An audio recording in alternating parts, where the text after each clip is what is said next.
Muhammadin wa ala alihi wa sahbihi ajmain.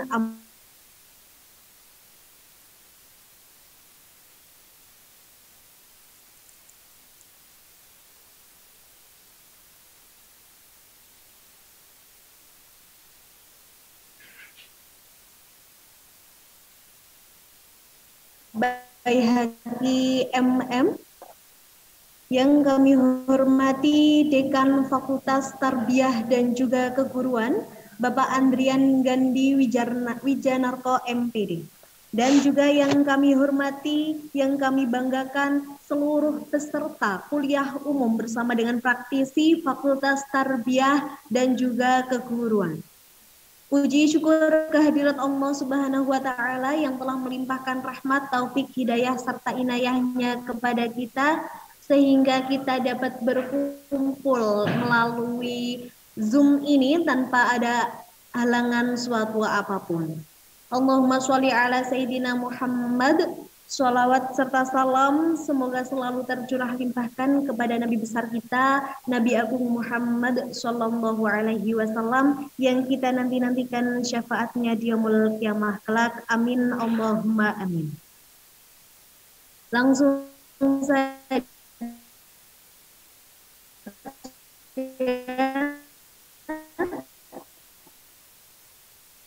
saya akan membacakan beberapa susunan acara kita dengan tema Paradigma dalam Kurikulum Merdeka melalui Budaya Positif. Memasuki acara yang pertama, yaitu pembukaan. Marilah kita buka dengan bacaan Ummul Kitab. Ridhalillah wali syafaati Rasulillahi lahumul Fatihah.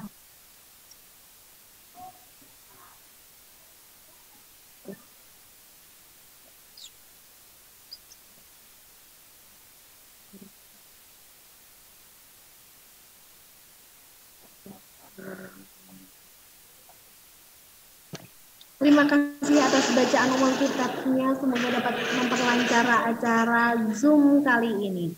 Dan memasuki acara yang selanjutnya, yaitu sambutan dari Dekan Fakultas Tarbiyah dan juga Keguruan. Kepada Bapak Andrian Gandhi Wijanarko, kami persilahkan. Baik, terima kasih. Assalamualaikum warahmatullahi wabarakatuh. Alhamdulillah wa syukurillah la haula wala quwata illa billah. Ini berhormat Bapak Rektor yang Temanggung, seluruh jajaran Wakil Rektor yang dihormati, jajaran Kaprodi di Fakultas Tarbiyah dan juga Keguruan, serta seluruh Bapak Ibu dosen dan juga seluruh mahasiswa yang ada di Temanggung dan juga beberapa peserta dari luar yang berbahagia yang kami banggakan. Kepada para narasumber yang kami muliakan, yang pertama adalah Bu Dian Marta Wijayanti. Ini telah bergabung dengan kita. Beliau ini adalah salah satu praktisi yang memang sangat luar biasa, ya, memiliki segudang prestasi di Kota Semarang, di Provinsi Jawa Tengah maupun di seluruh nasional, dan sudah menjadi beberapa duta, ya, baik itu di MBKM maupun di Nanuto Foundation. Kemudian sahabat saya Bang Yefrin, ini duta teknologi dari Provinsi Gorontalo, salah satu peserta diklat di Charles Darwin University Australia. Dan beliau ini juga salah satu mahasiswa S3 dari program doktor di Universitas Yogyakarta. Ini dalam kesempatan ini Bapak Ibu semuanya nanti akan fasilitasi, akan diberikan insight maupun pencerahan oleh para praktisi yang tentu saja para praktisi ini sudah memiliki kaliber maupun prestasi yang sangat luar biasa. Pengalaman seperti ini yang nantinya akan kita unduh, akan kita dapat implementasikan dalam kegiatan kita di dunia pendidikan. Baik Bapak Ibu, sebelum kita mulai kegiatan di pagi hari ini, izinkanlah kami dari Fakultas Tarbiyah dan Keguruan yang pertama mengucapkan rasa syukur kepada Tuhan Yang Esa sehingga dalam kesempatan ini kita bisa melaksanakan kegiatan kuliah umum bersama para praktisi yang sangat luar biasa. Dalam kesempatan ini kami juga mengucapkan terima kasih dan juga apresiasi yang mendalam kepada program studi baik itu PAI, kemudian MPI, kemudian juga PGMI dan juga PAUD yang sudah ikut mendukung terlaksananya dalam kegiatan ini. Peran serta dari Bapak Ibu semuanya, khususnya jajaran Kaprodi ini sangat membantu dalam kegiatan ini. Dan harapan kami dalam kegiatan ini juga akan memberikan insight bagi seluruh mahasiswa, baik itu di Universitas Temanggung maupun praktisi yang kebetulan bergabung ada Kemenak Magelang maupun di Kemenak Temanggung melalui LPM Brave yang sudah bergabung dalam kesempatan ini. Kami ucapkan terima kasih, semoga nantinya juga bisa memberikan pencerahan dan juga bekal pengalaman yang bagus bagi Bapak Ibu semuanya. Bapak Ibu yang kami hormati, dalam kesempatan ini selanjutnya Fakultas Tarbiyah dan Keguruan melaksanakan kegiatan ini menjadi salah satu hal yang sebenarnya kami anggap sangat penting, khususnya dalam rangka nanti menerapkan budaya positif yang ada di kegiatan sekolah maupun madrasah yang tentu saja nanti bisa dilaksanakan secara holistik, tidak bisa dilaksanakan sendiri. Maka dari situ butuh peran serta yang sangat strategis dari pemangku kepentingan maupun stakeholder, kemudian kepala, kemudian guru, dan juga seluruh sivitas yang ada di lembaga tersebut, sehingga budaya yang baik yang ada di dalam pelaksanaan kegiatan kurikulum merdeka ini tentu bisa dijalankan dengan sekolah. Tentu di dalam menjalankan itu butuh beberapa hal yang harus kita persiapkan dengan memulai perubahan paradigma. Nah, perubahan paradigma ini ya, kita terbiasa dengan bagaimana diberikan segala hal ini mulai dari pusat, kemudian harus kita implementasikan dalam kurikulum merdeka ini semuanya dirubah. Bagaimana kita ini bisa mengembangkan kapasitas kita, mengembangkan kompetensi kita, sehingga nantinya ini bisa sangat membantu dan kita sesuaikan dengan karakteristik dari peserta didik.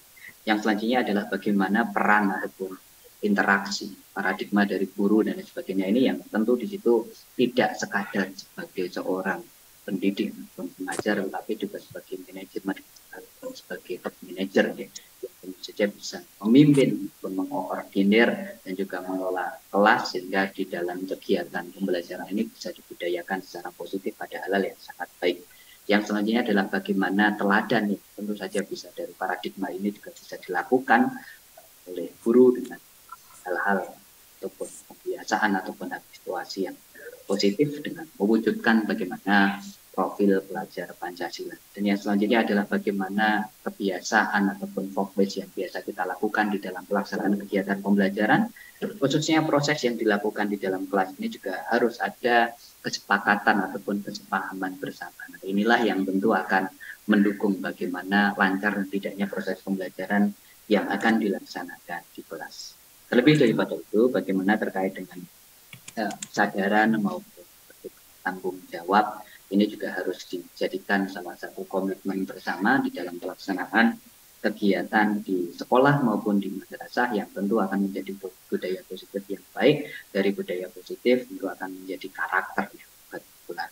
Selanjutnya adalah terkait dengan paradigma yang terakhir, tentu di sini yang jarang dilakukan adalah bagaimana guru dan juga murid bisa merefleksikan bersama terkait dengan bagaimana kesepakatan maupun perbaikan dan juga ruang-ruang untuk senantiasa mencari hal yang terbaik untuk menjadikan peserta didik kita ini bisa terfasilitasi dengan segala kelebihan maupun kekurangan yang dimiliki oleh mereka. Bapak Ibu yang kami hormati, terakhir adalah bagaimana pengelolaan yang harus dilakukan oleh kepala ataupun sekolah ini, tentu di situ tidak bisa dilaksanakan oleh kita sendiri, butuh kerjasama. Kalau kita biasa menggunakan teori kerjasama ini dengan pentahelix model, maka di situ bagaimana integrasi dari sekolah ini tidak sekadar dilaksanakan sendiri, tetapi di situ juga perlu pelibatan stakeholder, pelibatan akademisi, pelibatan praktisi ataupun pecinta pendidikan, pemerhati pendidikan, kemudian bagaimana media sosial dan juga bagaimana NGO dan sebagainya yang tentu saja bisa menjadi salah satu tolok ukur untuk pengembangan dari kelembagaan yang ada di sekolah maupun madrasah masing-masing. Mungkin sekilas terkait dengan tujuan dari kegiatan ini, semoga nanti juga bisa memberikan insight dan juga pemahaman bagi Bapak Ibu bagaimana praktik baik yang tentu bisa dilakukan di lembaga Bapak Ibu semuanya melalui fasilitasi dari Ibu Dian Partawijayanti dan juga Bapak Yefrin yang insya Allah sebentar lagi juga akan selesai menempuh program itu. Dengan mengucap Bismillahirrahmanirrahim, kegiatan kuliah umum bersama praktisi kami nyatakan buka. Terima kasih. Wassalamualaikum warahmatullahi wabarakatuh. Terus wabarakatuh. Baik, Bapak Andrian Gani Wijanarko, terima kasih atas pembukaannya dan juga terima kasih atas opening speech untuk membuka acara kita pada pagi hari ini, yakni kuliah tentunya tidak kalah hebat juga. Mungkin langsung saja saya akan menyapa. Yang pertama ada Ibu Dian Marta. Halo Bu, apa kabar? Alhamdulillah Mbak, sehat. Suara saya bisa terdengar? Ya, sama yang kedua, sama sambil cek nih ini Bu. Ada Bapak Zef. Oh ya, sudah bisa Bu. Oke, sama yang kedua ada Bapak Zefrin MPD. Halo Bapak, selamat pagi Pak. Selamat pagi. Oke, sudah aman. Oke, untuk yang pertama ini kita beralih ke narasumber satu dulu, yakni Ibu Dian Marta Wijayanti, MPD ya Bu. Oke, jadi Ibu Dian Marta Wijayanti ini merupakan Kepala SDN Gajah Mungkur 3 Kota Semarang, kemudian juara 1 Kepala Sekolah Berprestasi Kota Semarang 2023, kemudian ada pengajar praktek guru penggerak. Nah, ini ada praktisi mengajar program MBKM dan juga sebagai fasilitator berprestasi Tanoto Foundation. Gitu, luar biasa sekali ini kalau misal kita hadir secara offline pasti beribu tepuk tangan ini Bu. Ya, baik langsung saja. Untuk yang pertama kepada Ibu Dian Marta Wijayanti kami persilahkan. Baik, terima kasih kepada tim dari Inisnu Temanggung dan juga teman-teman yang hadir pada pagi hari ini.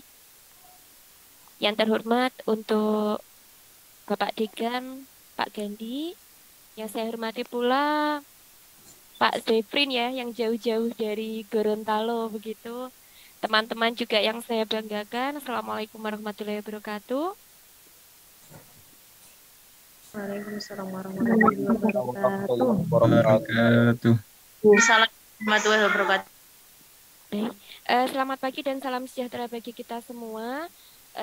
Puji syukur kehadirat Allah Subhanahu wa taala, di pagi hari ini kita bisa bersua ya teman-teman ya. Saya panggilnya teman-teman saja, kayaknya kita juga jarak usianya nggak terlalu jauh kok. Kita kan seusia ya. Semuanya seusia.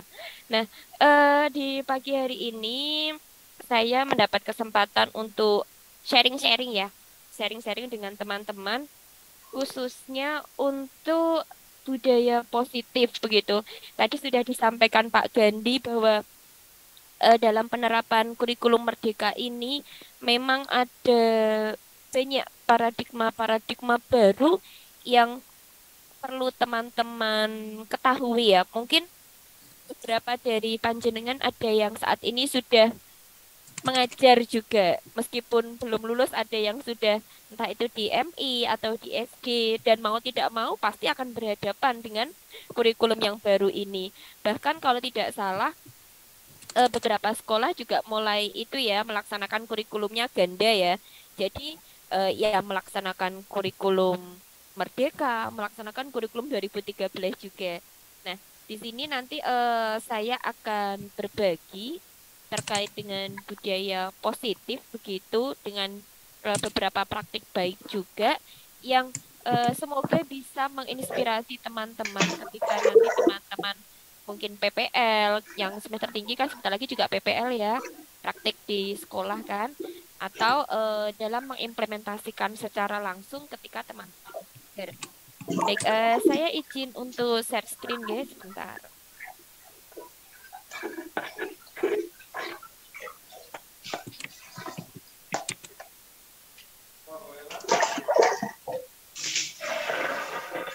Baik, apakah sudah terlihat? Sudah. Terlihat Ibu. Sudah Bu. Baik, Ya, ini nanti saya akan sedikit menyebarkan ya terkait dengan pemahaman dan penerapan dari pengalaman yang ada untuk budaya positif ya Bapak Ibu, Pak teman-teman aja ya teman-teman ya. Nah, untuk profil saya tadi sudah dibacakan oleh namanya moderator. Ini nama saya. Saat ini saya kepala sekolah di Semarang. Untuk aktivitas lainnya, saya fasilitator guru penggerak sekaligus CGP rekognisi untuk angkatan 9. Nah, sekarang coba saya berganti slide. Slide saya sudah bisa berubah, teman-teman? Sudah, Bu. Sudah ya. Oke. Soalnya kadang kalau di share screen itu ada yang nggak mau berubah, jadi ini saya tidak share screen ya. Tapi masih bisa terbaca tidak kalau tidak saya share screen? Bisa. Kalau kurang besar saya besarkan lagi. Sudah bisa ya.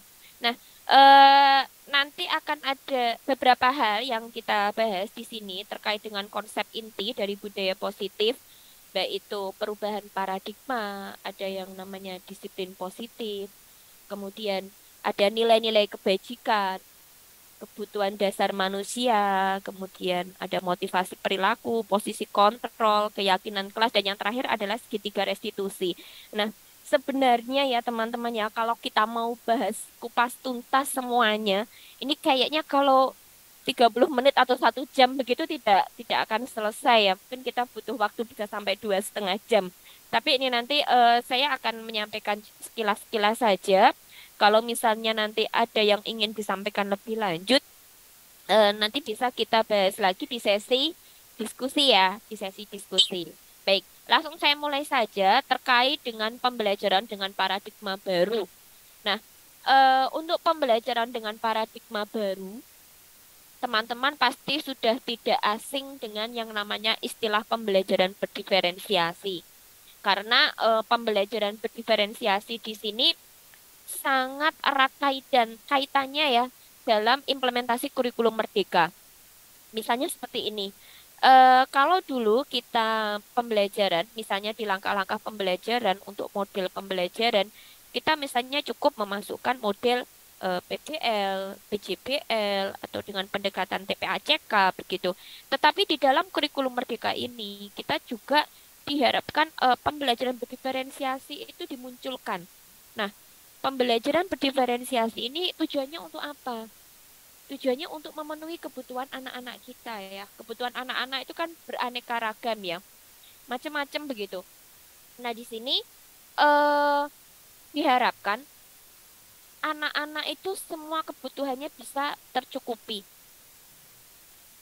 Tidak hanya anak-anak yang misalnya kurang ya. Kadang kan kita memberikan treatment khusus hanya untuk anak-anak yang kurang. Misalnya dia kemampuan membacanya kurang, kemampuan berhitungnya kurang. Tapi kita lupa, kita juga punya anak-anak yang dia punya kemampuan yang lebih di antara teman-temannya yang lain. Dan anak-anak ini juga perlu difasilitasi. Nah, makanya dengan hadirnya pembelajaran berdiferensiasi ini, yang sebenarnya ini juga materi yang harusnya berdiri sendiri ya. Karena kita harus membahas yang namanya diferensiasi konten, proses, produk, dan itu cukup panjang kalau kita bahas sebenarnya. Tapi di sini intinya adalah pembelajaran berdiferensiasi itu diharapkan dapat memenuhi kebutuhan anak kalau kita arahkan ke profil pelajar Pancasila ya. Karena kan kalau di dalam kurikulum Merdeka ini memang harapannya profil pelajar Pancasila itu bisa tercapai ya. Baik, saya lanjutkan berikutnya. Nah, begini. Yang berikutnya adalah saya ingin membahas terkait dengan miskonsepsi tentang teori kontrol ya, Bapak Ibu. Jadi, begini, ini yang ada di gambar. Di sini saya ada beberapa gambar yang merupakan sebuah ilustrasi ya. Wah, ini saya salah ketik. Ini harusnya ilustrasi ya, kok jadi ilustrasi. Baik, nanti saya edit ya. Ini adalah ilustrasi. Yang pertama adalah ilustrasi ketika guru mengontrol murid ya. Yang pertama ini gambar bahwa guru itu memberikan penguatan yang positif Jadi misalnya ketika seorang murid itu melakukan tindakan yang kurang pas begitu ya, kurang tepat, guru eh, menasihatinya dengan pelan-pelan. Berbeda dengan gambar yang kedua. Gambar yang kedua di sini guru memposisikan diri bahwa di sini guru memberikan kritik yang membuat siswa itu merasa bersalah. Siswa merasa bersalah sampai marah-marah ya di sini gambarnya ya. Gurunya marah-marah begitu sehingga wah anaknya ini takutan ya. Dan di sini seakan-akan memang orang dewasa itu punya hak untuk memaksa. Seakan orang dewasa itu punya hak untuk memaksa. Oh, berhak untuk paksa oleh orang dewasa karena seakan-akan kebenaran itu hanya milik orang dewasa. Nah, di dalam teori kontrol yang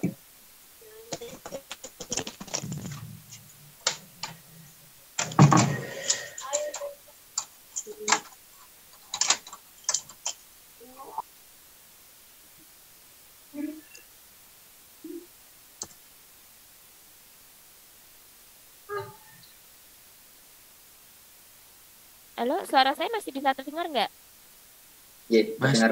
Masih, Bu. Tadi sempat di-mute soalnya sama host. Oke. Nah, di sini tadi ya bahwa orang dewasa itu dianggapnya berhak memaksa. Berarti kalau orang dewasa di sekolah itu kan guru ya. Seakan-akan itu guru itu bisa begitu mengatur anak dengan sedemikian rupa dengan teori-teorinya guru begitu. Padahal enggak. Di sini kita juga guru itu memberikan kesempatan anak untuk berbicara ya. Nanti kita akan sedikit membahas juga terkait restitusi ya teman-teman ya. Ini saya lanjutkan lagi aja. Nah, ini ya, kekecilan nggak ya? Merubah paradigma stimulus respon ke pendekatan teori kontrol ya. Kalau di sini, teman-teman bisa baca ya di tabel itu ya. Kalau di teori stimulus respon, itu dulu menganggapnya realitas kebutuhan kita itu sama. Padahal kalau berdasarkan teori kontrol, sebenarnya kebutuhan kita itu kan berbeda-beda ya. Setiap orang itu punya gambaran yang berbeda, sama dengan anak-anak kita. Anak-anak kita itu juga punya gambaran yang berbeda untuk kehidupan dia.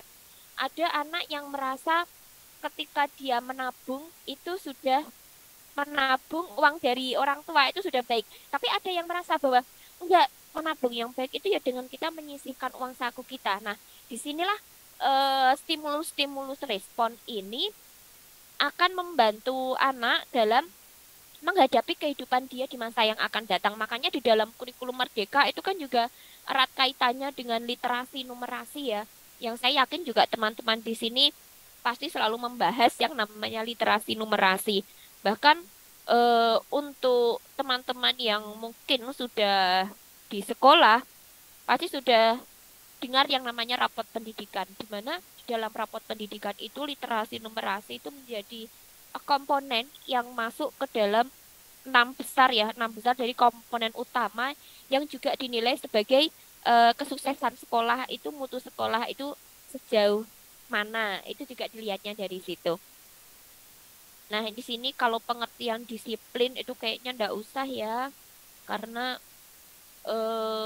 kalau pengertian teman-teman bisa mempelajari sendiri.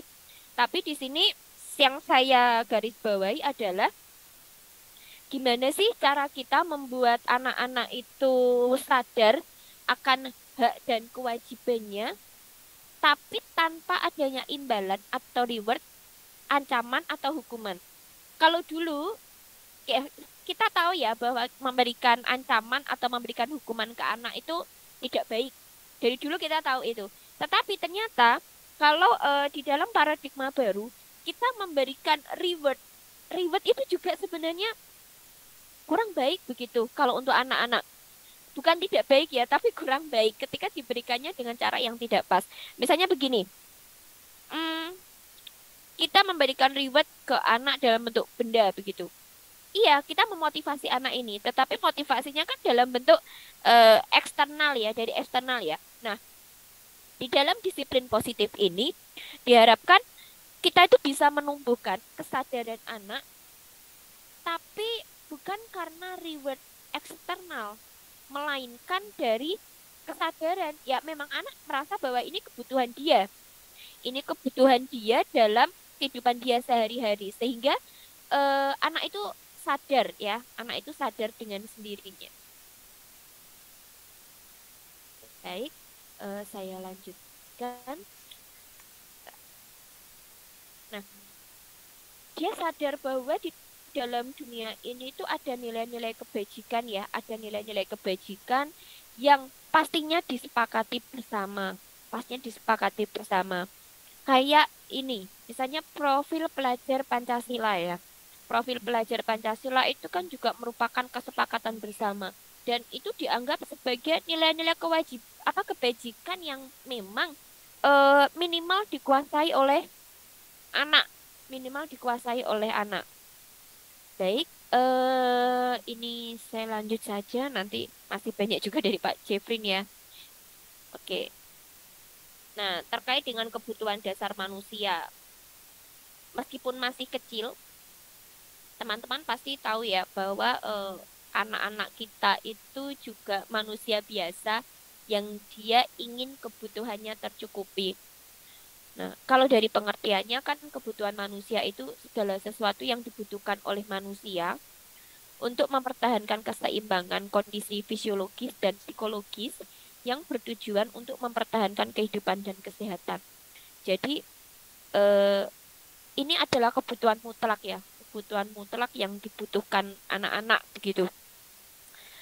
Bahkan terkadang kebutuhan ini mereka tidak bisa mendapatkan sepenuhnya dari keluarga, sehingga mau tidak mau anak ini akan mencari kebutuhan itu di sekolah. Dan itu yang sering kami alami ya ketika di sekolah. Misalnya ada seorang anak yang dia tadi bilang apa ya, overacting begitu. Misalnya dia ketemu gurunya, wah langsung lari, langsung minta berpelukan. Tidak cukup hanya dengan bersalaman, itu nggak cukup.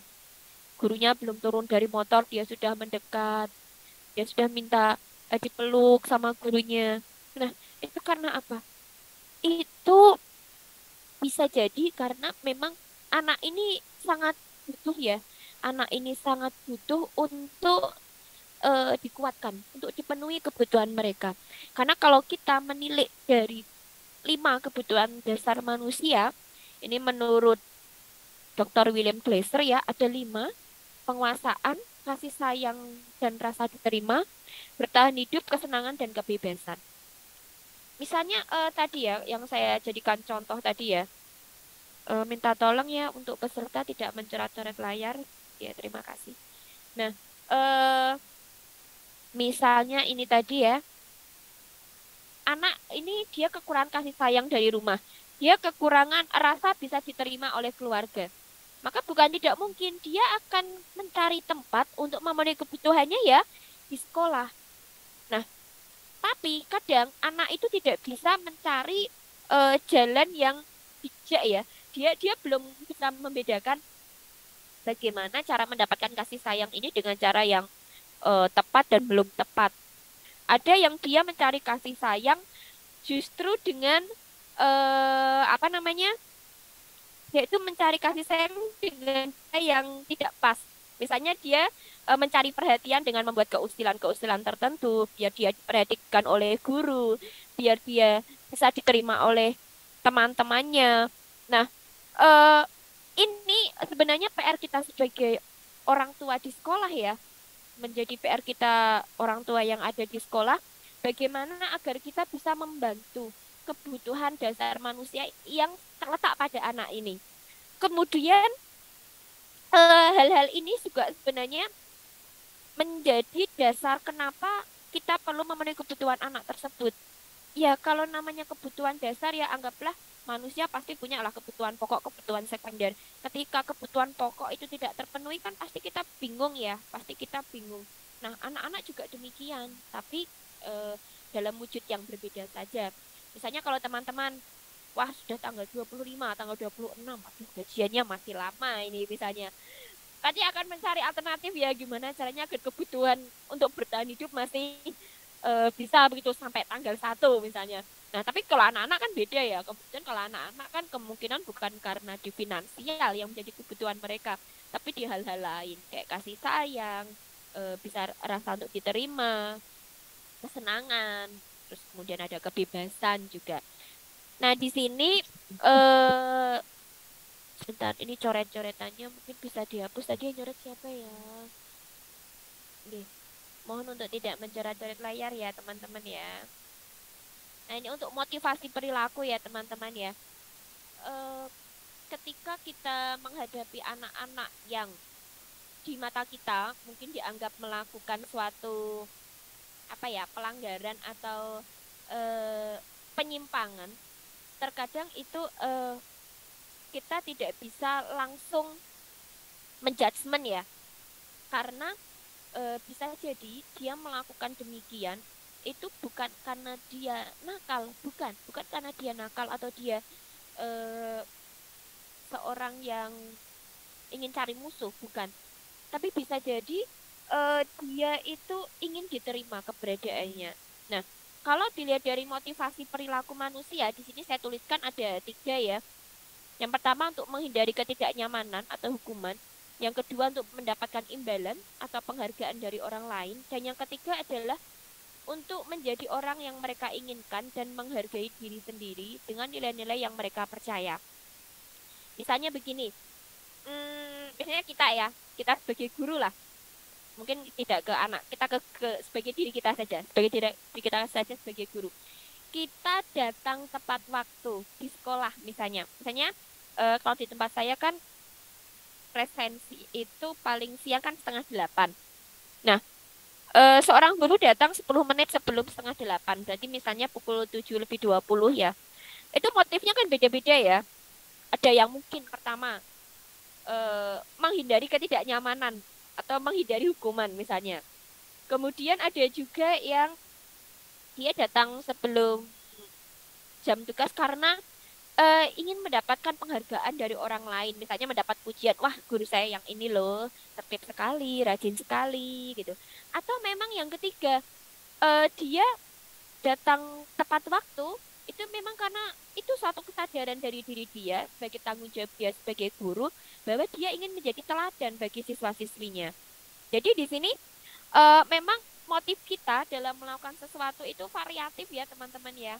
Nah, tergantung nanti panjenengan lebih arah yang kemana. Oke, saya lanjut ke berikutnya.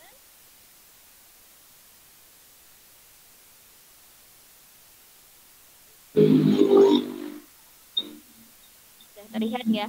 Nah, kalau di dalam paradigma baru, di sini kita mengenal ada yang namanya konsep disiplin dengan identitas gagal. Ya, ada namanya konsep disiplin dengan identitas gagal. Jadi, pada dasarnya sebenarnya disiplin itu baik ya. Kita semua tahu, kita semua sepakat bahwa kedisiplinan itu hal yang baik dan perlu untuk dikuatkan atau ditingkatkan. Tetapi konsep disiplin ini akan disebut gagal ketika dilakukan dengan yang pertama adalah hukuman dan yang kedua adalah dengan penghargaan. Cuma ini nanti kita kaji lebih dalam lagi ya, kenapa hukuman itu justru menimbulkan identitas gagal dan penghargaan pun demikian. Sebenarnya gini, ketika kita ingin mendisiplinkan anak, tetapi dengan cara menghukum, kemungkinan efek yang akan terjadi adalah yang pertama akan menyakiti hati anak. Anak tidak nyaman, muridnya takut, terus kesannya memaksa. Kemudian murid juga bisa jadi ya menyembunyikan kesalahan gitu. Kemudian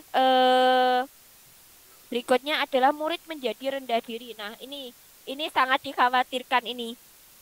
Kalau misalnya murid sampai rendah diri begitu ya.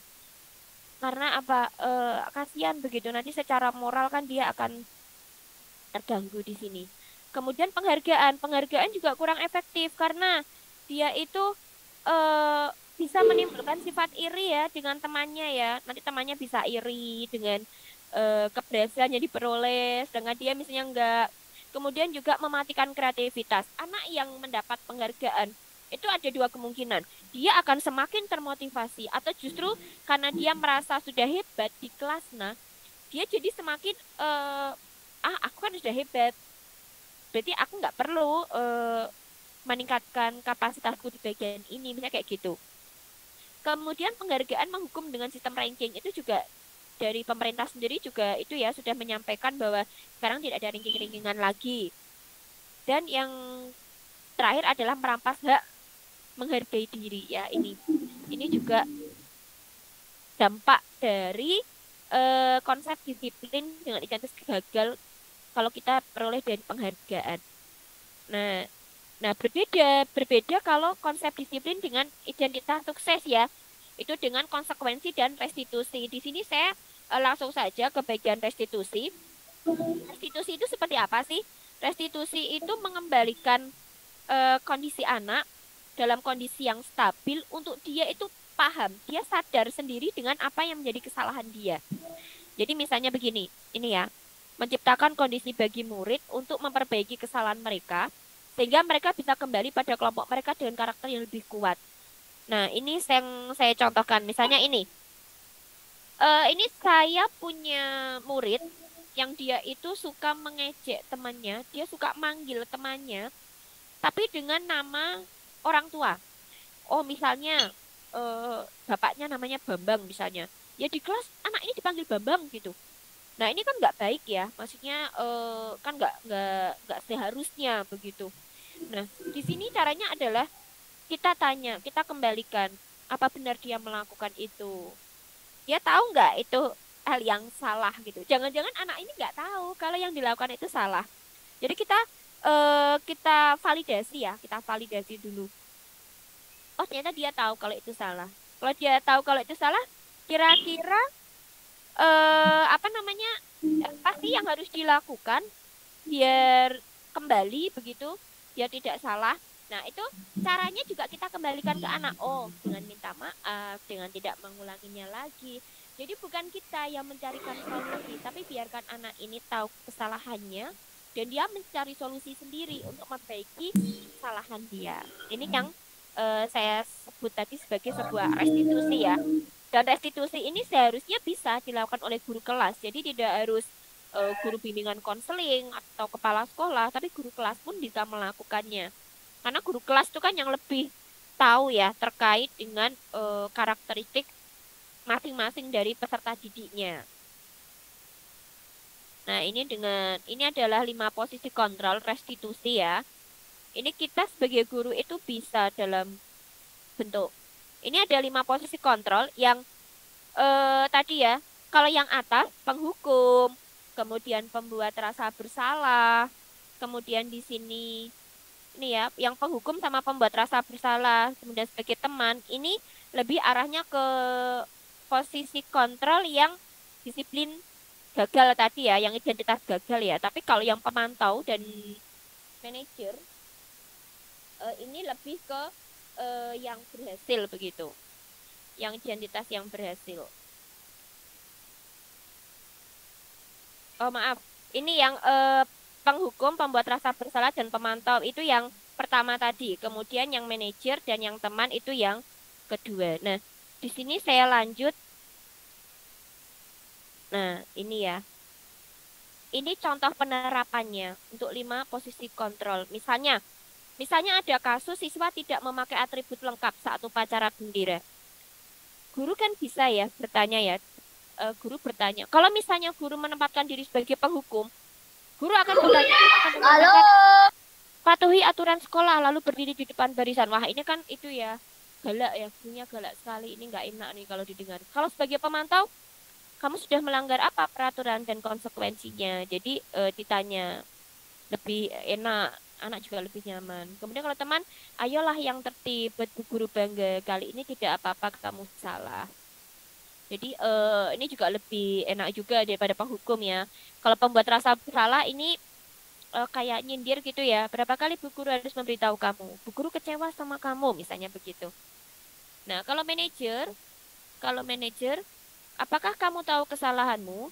Kira-kira bagaimana kamu akan memperbaiki kesalahan ini?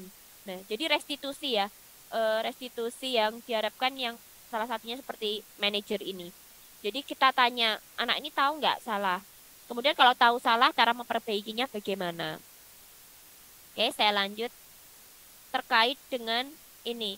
Nah, ketika tadi kita restitusi, ya, ketika tadi kita restitusi kan kita tahu ya, kita tahu bahwa eh, terkait disiplin positif itu erat kaitannya dengan keyakinan kelas.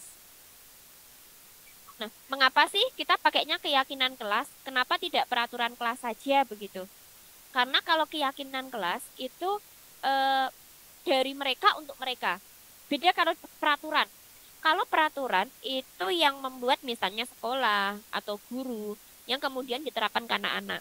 Jadi sifatnya eh, dari guru untuk anak-anak. Tapi kalau keyakinan itu sebuah kesepakatan ya antara guru, anak, dan itu untuk anak lagi. Jadi ketika anak ini melakukan pelanggaran dari keyakinan kelas yang dibuat, ya itu berarti dia melanggar apa yang jadi keyakinan kelas sendiri. Makanya ini ya saya tuliskan, mengapa kita memiliki peraturan tentang penggunaan helm pada saat apa namanya mengendari kendaraan roda 2 atau motor, ya memang itu menjadi kebutuhan kita dan kita yakini bahwa orang naik kendaraan itu memang butuh helm. Kemudian kenapa kita memiliki peraturan tentang penggunaan masker dan mencuci tangan setiap saat? Nah, itu ya karena untuk menjaga kesehatan misalnya seperti itu. Nah, ini langkah dalam membuat keyakinan kelas ya. Jadi pembuatan kelas itu dilakukan bersama-sama oleh guru dan peserta didik. Jadi tidak hanya guru sendiri. Jadi diawali dengan diskusi, menyusun peraturan, sampai menempelkan keyakinan di kelas. Kenapa harus ditempelkan? Agar itu bisa terbaca setiap saat. Kalau hanya dibahas tapi tidak ditempel, maka dianggapnya kurang ya di sini. Maka harus ditempel. Nah, ini pembentukan keyakinan kelas tadi sudah. Oke, ini yang segitiga restitusi ya teman-teman ya. Bahwa tadi jika ada anak yang misalnya dia melakukan hal yang tidak pas terkait dirinya, terkait keyakinan kelas yang dia langgar, maka perlu distabilkan, perlu dikontrol, salah satunya dengan ini teori segitiga restitusi. Dan ini sebenarnya bisa diterapkan dalam hal apapun dan kapanpun. Oke, thank you. Nah, ini cukup ini dulu untuk paparan dari saya. Nanti jika ada yang ingin disampaikan lebih lanjut, nanti bisa kita bahas lagi di sesi diskusi. Baik, demikian dari saya. Nanti berikutnya akan diambil alih lagi oleh moderator. Terima kasih. Wassalamualaikum warahmatullahi wabarakatuh. Waalaikumsalam warahmatullahi wabarakatuh. Oke, kami sampaikan terima kasih kepada Ibu Dian Marta Wijayanti. Terima kasih Bu, sangat bernutrisi sekali ini tadi yang disampaikan. Alhamdulillah. Kemudian langsung saja ke narasumber yang kedua. Namun sebelum itu mohon kepada seluruh peserta Zoom untuk bisa meng-unmute speakernya dan dilarang untuk mencoret-coret. Kami sampaikan sekali lagi, sebelum ke narasumber 2, kami sampaikan tanpa mengurangi rasa hormat kami, bahwa nanti ketika sesi 2 dimulai, silakan untuk bisa meng-unmute speaker dan juga dilarang mencoret-coret. Baik, langsung saja ke narasumber 2, Bapak Zefrin. Halo Bapak Zefrin. Apakah Halo. sudah tersambung? Oke. Baik Pak, sebelum dipersilahkan ini saya perkenalkan dulu. Namanya Bapak Zefrin MPD. Beliau ini merupakan finalis guru berprestasi tingkat nasional 2019. Finalis apresiasi guru tingkat nasional tahun 2022. Pengajar praktik guru penggerak angkatan 5. Duta Teknologi Kemdikbud PNU Gorontalo tahun 2021, kemudian pemakalah terbaik tingkat nasional PPPTK IPA 2019, dan juga peserta Diklat Guru luar negeri, Charles Darwin University, Australia. Wow, luar biasa sekali. Langsung saja Pak, kepada Bapak Zefrin MBD, kami persilahkan. Terima kasih. Assalamualaikum warahmatullahi wabarakatuh. Waalaikumsalam. Wah, saya cukup sedang nih hari ini ada di sini Pak Dekan. Terima kasih atas undangannya Pak Dekan yang saya hormati, Pak Dekan, Pak Gandhi, Bu Dian sebagai narasumber kali ini. Wah, pencerahan tentang budaya positif pada kurikulum Merdeka ini bagus sekali untuk kita selalu bahas ya Bu Dian ya. Apalagi paradigma baru ini, wah itu sampai di kuliah pun itu ke bawah-bawah ya Pak Dekan. Bagaimana proses pembelajaran berdiferensiasi itu terus dilakukan oleh guru se-Indonesia. Tapi sebenarnya konsepnya sudah lama ya pembelajaran diferensiasi, tapi kita baru mengimplementasikan, baru membumikan itu konsep pembelajaran berdiferensiasi dan seterusnya. Nah, teman-teman sekalian, tadi Budian udah masuk ke budaya positif. Bagaimana membangun budaya positif di sekolah, karena salah satu tujuan dari kurikulum Merdeka itu adalah membentuk profil pelajar Pancasila. Jadi ada 6 profil pelajar Pancasila ya, yang merupakan salah satu garis lurus dari tujuan nasional kita, tujuan pendidikan nasional kita. Nah, teman-teman, kalau Budian dalam perspektif budaya positif dalam pembelajaran, saya sedikit bergeser pada bagaimana pemanfaatan platform teknologi dalam mendukung pembelajaran. Karena salah satu misi dari Kementerian Pendidikan dan Kebudayaan juga, ya, sekaligus misi dari seluruh satuan pendidikan adalah bagaimana teknologi itu menjadi satu kesatuan dalam mendukung proses pembelajaran gitu. Nah, sebelum saya masuk ke sana, saya ingin meminta komentar nih teman-teman sekalian. Silakan tulis di kolom chat teman-teman ya, terkait dengan pertanyaan yang di slide kedua ya. Nah, di slide kedua yang ini. Apakah guru dapat digantikan oleh teknologi? Ya, saya minta respon teman-teman sekalian. Apakah dijawab saja ya atau tidak gitu ya? Apakah guru dapat digantikan oleh teknologi dalam kelas? Wah, ada siapa ini? Bu Sufi ya, Bu Sufi tidak, oke. Bu Febrian tidak, wah tidak, oke. Oke, tidak, sip, tidak, oke. Ibu Venika tidak, wah. Kemudian hampir semuanya kayaknya nih yang jawab tidak. Oke, ada Bu Nelly, Bu Hikmah, Pak Pandu tidak. Wah, tak ada satupun yang menjawab iya. Padahal Bapak Ibu sekalian, begitu besar pengaruh teknologi dalam kehidupan kita ya. Kalau kita lihat mulai dari memesan makanan, memesan alat transportasi, sampai sekarang ini pun di luar negeri itu teller bank itu pun itu udah mulai tergantikan ya oleh peran teknologi. Nah, bahkan ini kan ada, kalau ngambil uang ya nggak perlu ke teller bank lagi, kita punya mesin ATM, bahkan lebih canggih lagi kita punya e-money ya, ada QRIS dan seterusnya. Begitu besar peran teknologi dalam kehidupan. Tapi teman-teman guru di sini dan teman-teman calon guru menjawab bahwa sampai kapanpun teknologi guru tidak akan tergantikan dalam proses pembelajaran. Nah, teman-teman sekalian, jawaban teman-teman ini sangat benar ya, karena nanti kita akan kumpas sampai pada waktu saya 10 menit ya, atau 20 menit ini, moderator. Nah, baik, teman-teman sekalian, berikutnya dalam proses pembelajaran ya, peran teknologi yang realitas pemanfaatan teknologi pembelajaran memang saat ini itu dipahami guru sangat mendukung gitu ya.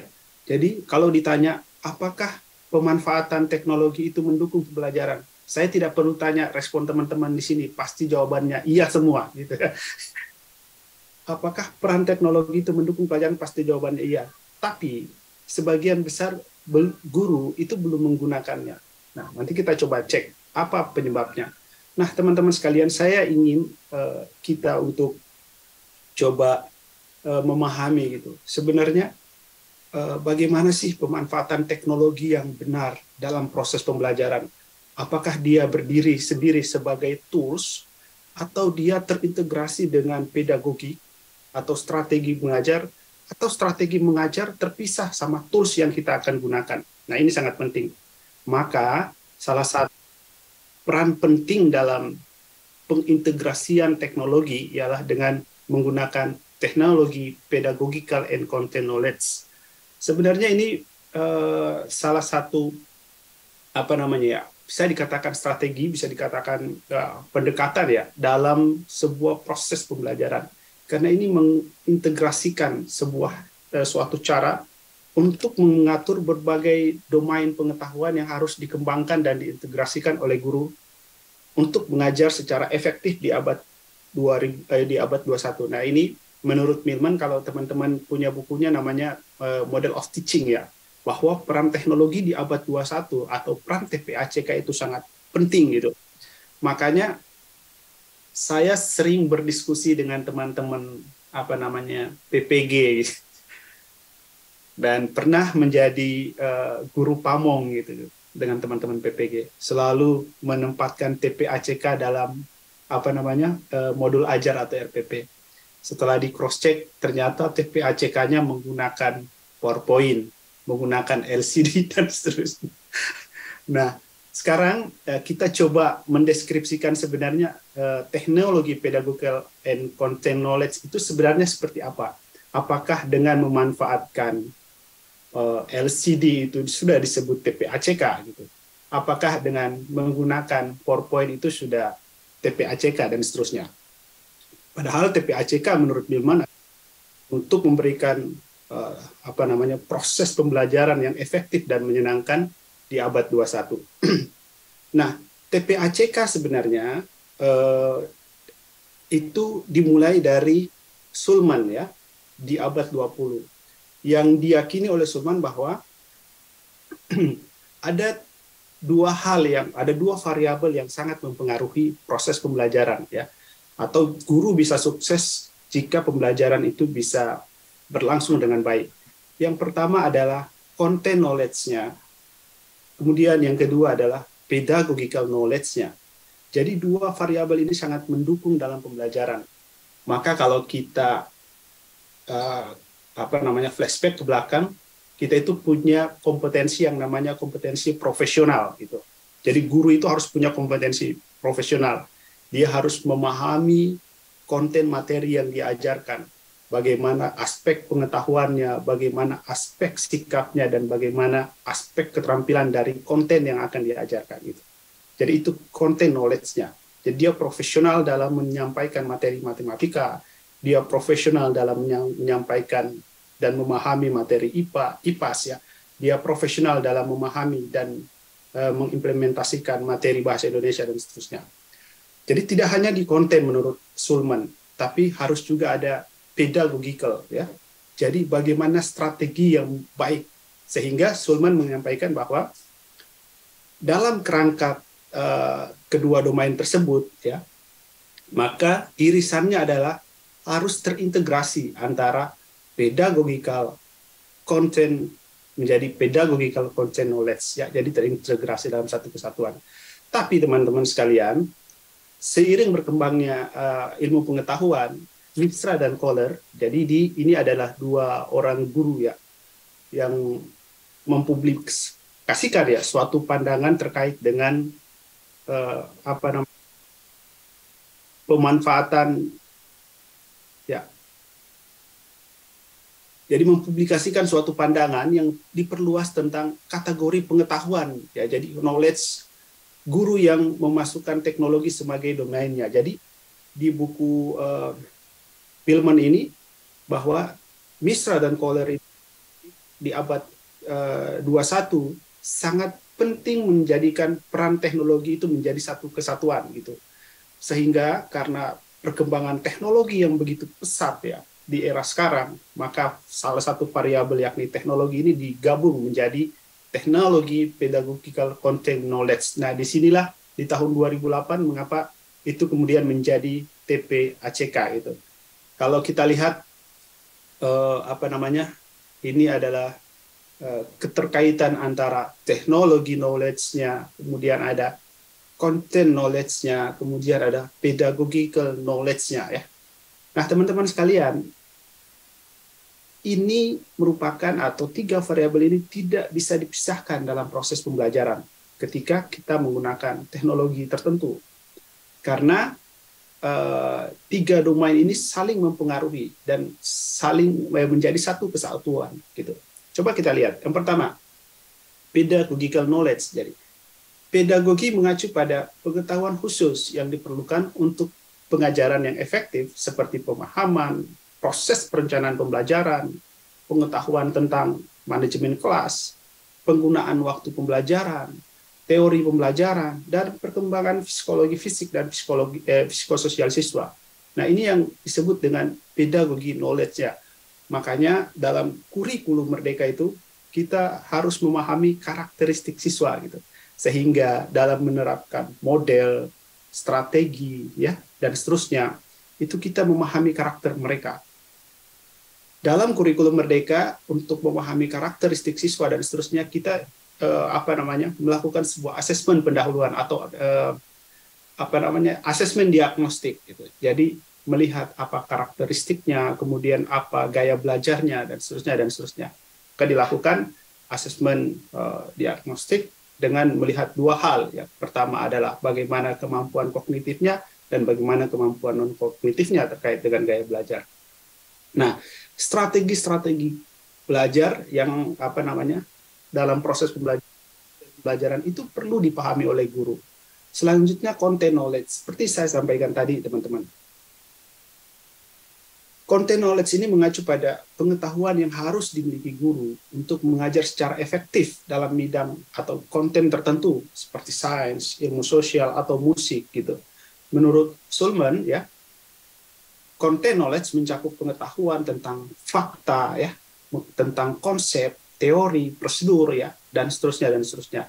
Dan ini sangat penting untuk diketahui guru karena ketika ia membelajarkan konten pada anak, maka dia memahami bahwa konten-konten tertentu bisa disampaikan kepada anak di usia tertentu gitu. Selanjutnya, maka Shulman menerapkan atau mengimplementasikan yang namanya pedagogical and content knowledge, dan kurikulum terdahulu ya ini udah mengintegrasikan pedagogical and content knowledge. Selanjutnya teman-teman sekalian, ada yang disebut dengan teknologi knowledge ya, yang ini tadi dikembangkan sehingga istilah ini mengacu pada pengetahuan dari guru terkait dengan teknologi pendidikan ya, yang mendukung pengajaran di kelas. Jadi teknologi knowledge ini mengacu pada pengetahuan yang diperlukan untuk mengatur dan mengoperasikan teknologi. Jadi teman-teman guru paham itu. Saya teringat waktu pandemi ya, kalau nggak salah, waktu pandemi. Saat-saat pandemi itu memang kita para guru itu dalam tanda kutip ya 10 kali dipaksa lebih cepat untuk mengenal teknologi gitu. Ya gitu kemudian ya. Dulu kita nggak tahu yang namanya Zoom, kita yang nggak tahu namanya Google Meet, kita nggak tahu yang namanya Classroom dan seterusnya. Karena dengan adanya pandemi itu kita 10 kali dipicu untuk lebih cepat memahami teknologi tersebut. Mau tidak mau guru harus belajar gitu bagaimana pemanfaatan teknologi. Dan ada berkahnya juga gitu. Sampai sekarang kalau ditanya apa itu Zoom, hampir semua guru pasti udah tahu Zoom. Kalau ditanya apa itu Google Classroom, pasti udah tahu gitu. Jadi teman-teman sekalian, penting juga memahami terkait dengan teknologi knowledge. Dan berikutnya, karena variabel teknologi knowledge itu masuk dalam TPACK, maka disebut dengan teknologi content knowledge. Artinya ini sangat penting, antara teknologi dan konten harus bersesuaian. Ketika teknologi berperan untuk menjabarkan konten, maka guru harus memahami teknologi yang cocok dalam menjabarkan konten. Karena biasanya di sekolah dasar itu anak-anak masih teorinya ya dalam operasional konkret ya. Biasanya hal-hal yang abstrak ya di bawah ke yang konkret gitu. Sehingga ini penting dipahami oleh guru gitu. Dengan adanya media dalam bentuk teknologi gitu, itu akan memudahkan guru dalam menunjang proses pembelajaran. Yang berikutnya adalah teknologi dan pedagogi. Ini juga penting. Di sana ada platform teknologi dan di sana ada platform pedagogi. Di sana ada pedagogi. Bagaimana mengajarkan penggunaan teknologi dengan strategi tertentu gitu. Nah, saya mengoreksi gitu ya, teman-teman pada saat menggunakan platform teknologi itu hanya sebagai tools gitu. Jadi biasanya kan kemudian kalau di proses pembelajaran itu kita gunakan Google Classroom, biasa aku tanya gitu, manfaatnya untuk apa ya? Untuk upload tugas gitu. Jadi Classroom itu ya untuk upload tugas. Padahal kalau kita gunakan LMS gitu, Learning Management System, seperti di Guru Penggerak ya kemudian ada alurnya gitu, misalkan alur Merdeka kan, itu seperti siswa diajak untuk menjelajah ilmu pengetahuan gitu. Jadi di awal di Classroom atau di LMS mereka diperkenalkan, diberikan stimulus, kemudian mereka memberikan tanggapan dan seterusnya. Jadi kita harusnya guru memahami teknologi dan strategi pedagogi dalam proses pembelajaran itu, sehingga teknologi pedagogikal berlangsung dengan baik. Nah, sehingga karena ada 3 variabel yang terhubung, maka adanya teknologi, pedagogikal, and content knowledge itu menjadi satu kesatuan yang utuh. Jadi fokus kepada bagaimana teknologi bisa dibuat dengan khas dan dihadapkan pada kebutuhan pedagogi untuk mengajar konten yang tepat dalam konteks tertentu. Sekali lagi teman-teman, untuk mengajar konten yang tepat dalam konteks tertentu gitu. Jadi untuk guru dan teknologi pedagogical content knowledge, pengetahuan teknologi, kemudian pedagogi dan konten itu disintesis dan digunakan untuk didesain pengalaman belajar siswa. Nah, sekarang kalau kemudian teknologi terintegrasi dalam proses pembelajaran, terintegrasi dalam konten, terintegrasi dalam pedagogi, maka ada hal yang perlu dipahami guru. Pertama adalah merencanakan pembelajaran, kemudian melaksanakan pembelajaran, kemudian asesmen pembelajaran. Pertanyaannya, apakah teknologi bisa masuk pada ketiga hal ini gitu? Nah, ini sangat penting ya untuk teman-teman yang calon guru, untuk teman-teman mahasiswa, untuk melihat pemahaman terkait dengan ini. Apakah teknologi bisa dimasukkan dalam proses perencanaan pembelajaran, bisa dimasukkan dalam pelaksanaan pembelajaran, bisa dimasukkan pada asesmen pembelajaran. Nah, selama ini kan kita hanya melihatnya pada konteks kedua ya, pelaksanaan pembelajaran dengan menggunakan platform tertentu. Nah, teman-teman sekalian, padahal Kementerian Pendidikan dan Kebudayaan itu sebenarnya telah memberikan para guru ya se-Indonesia, bahkan siswa se-Indonesia itu akun pendidikan sebenarnya, dengan bekerja sama melalui Google Workspace for Education gitu. Jadi akun pendidikan itu yang diberikan oleh Kemendikbud merupakan akun yang diberikan kepada guru dan siswa dengan domain Belajar ID. Jadi kalau teman-teman guru itu pasti udah familiar. Kemudian ada kan akun Belajar ID-nya kan? Pasti ada lah. Fasilitator harus ada lah kemudian. Akun Belajar ID yang bermanfaat untuk menunjang proses pembelajaran. Gitu. Jadi kalau ini juga menjadi ini sih sebenarnya teman-teman, untuk teman-teman mahasiswa menjadi peluang untuk dilakukan penelitian gitu. Apakah platform apakah akun pendidikan dengan domain Belajar ID itu udah digunakan oleh teman-teman guru dalam melaksanakan proses pembelajaran gitu. platform yang digunakan itu adalah domainnya akun belajar Google Workspace for Education. Nah, bagaimana peran akun pendidikan dengan domain Google Workspace for Education itu dalam proses pembelajaran? Nah, saya ingin 10 menit ke depan ingin menjabarkan gitu, bahwa akun belajar ID yang diserahkan oleh Kemdikbud kepada guru-guru yang dibikinkan yang dibuat oleh Kemdikbud itu sebenarnya atau harusnya itu dimanfaatkan dengan baik ya. Karena platform pendidikan melalui Google aja itu udah sangat powerful dalam menunjang pembelajaran. Contohnya pertama dalam merencanakan ini.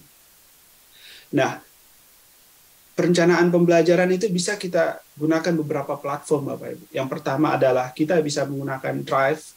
Kemudian ini kalau teman-teman mahasiswa tadi udah familiar dengan ini. Ya, Drive, kemudian Google Docs, ya, Google Slide, Spreadsheet, dan Canva for Education. Yang pertama karena kita atau para guru ini diberikan akun pendidikan, maka keistimewaannya sangat banyak. Pertama Drive, di awal Drive itu Bapak Ibu, kita mengelola dokumen-dokumen pembelajaran itu tidak lagi dengan menggunakan kapasitas yang kecil gitu. Tapi seluruh dokumentasi kita itu sudah disimpan di cloud system ya, melalui Drive. Jadi seluruh perangkat pembelajaran, modul ajar, RP yang bentuknya PDF, yang bentuknya docs dan seterusnya, itu bisa kita ambil kapan saja dan di mana saja. Media pembelajaran dan seterusnya ya, dalam bentuk video itu kita bisa ambil, gunakan di mana saja dan kapan saja gitu. Dengan menggunakan salah satu fasilitas yang diberikan oleh Google, yaitu Drive. Kemudian ada 3 nih di bawah ini, ada Google Docs gitu, ada Slide, ada Spreadsheet, kemudian ada Canva for Education. 3 hal ini ya, 3 fitur ini digunakan untuk merancang pembelajaran. Google Docs kita bisa buatkan modul ajar gitu ya.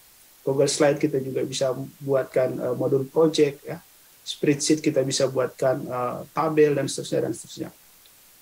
Kemudian ada Google Meet ya. Ini Google Meet juga bisa sini sebenarnya Google Calendar ya. Google Calendar juga kita bisa gunakan sebagai proses perencanaan pelajaran di waktu-waktu tertentu gitu. Nah, berikutnya teman-teman, dalam proses pelaksanaan pembelajaran, jika teman-teman menggunakan model tertentu, maka pengintegrasiannya juga ini menggunakan platform-platform yang sudah diberikan oleh Google gitu sebenarnya. Karena kenapa saya mengambil platform ini? Ini sudah diberikan secara gratis gitu, oleh Kementerian Pendidikan pada seluruh guru di Indonesia gitu. Tapi sampai sekarang ini ketika dievaluasi gitu, penggunaan platform ini masih sangat minim gitu ya teman-teman. Sehingga harapannya ketika teman-teman calon guru ini nantinya bisa turun ke lapangan dengan teman-teman guru-guru lainnya, ini bisa disampaikan itu bagaimana pemanfaatkan tatap muka maya dengan menggunakan Google Meet, bagaimana penggunaan Google Classroom, Jamboard, Site, Google Earth, dan seterusnya.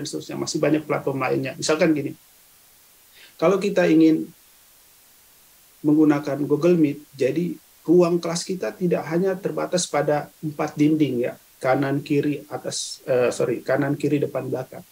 Tapi siswa bisa belajar di mana saja, kapan saja itu.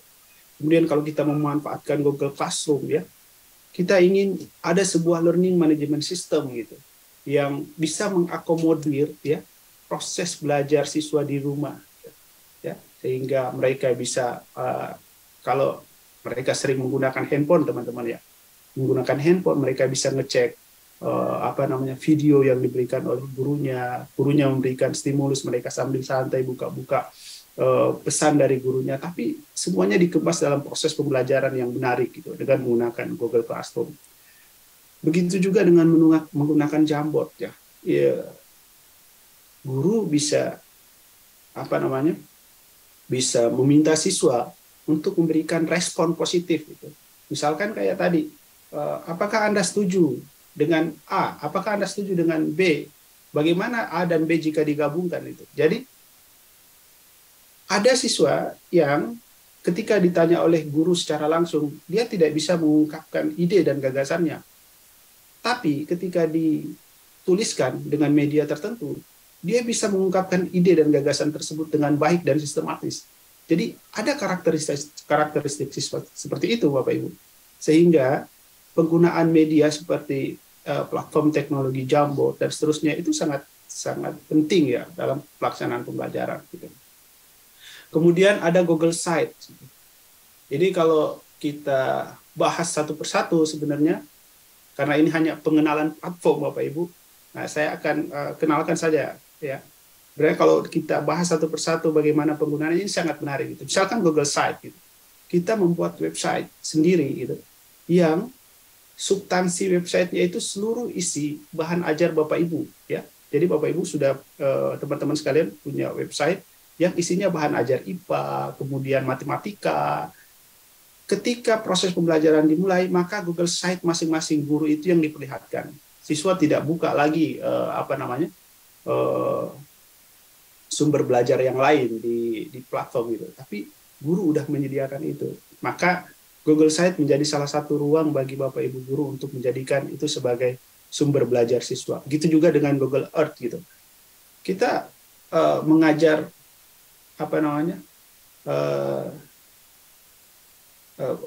mengajar geografi ya atau wilayah tidak menggunakan, kalau dulu saya itu dapat peta ya.